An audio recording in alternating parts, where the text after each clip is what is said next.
So the last one for this section that I want to talk about was a little bit about browser compatibility.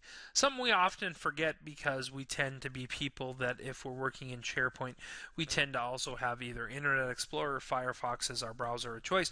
We tend not to check the others. And so what oftentimes happens is what works well in one browser doesn't actually work the same in another.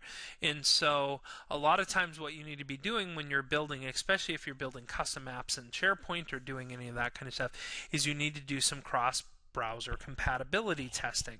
So where there's tools out there on the market, sometimes it's just the process of actually looking to it. So here's a good example of where we're seeing a page that actually shows up in Firefox and Google actually with the borders and all that kind of stuff and looks very natural, where actually when you look at the same page inside Internet Explorer, you can see that the page looks extremely different from the other one.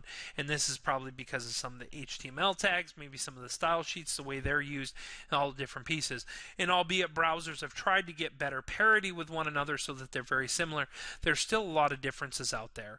And with SharePoint especially, where the SharePoint team has put a lot of effort over the last quite a few years to be more compatible with more browsers, there's still limited support for Firefox and Chrome and all the different other browsers, Safari and that.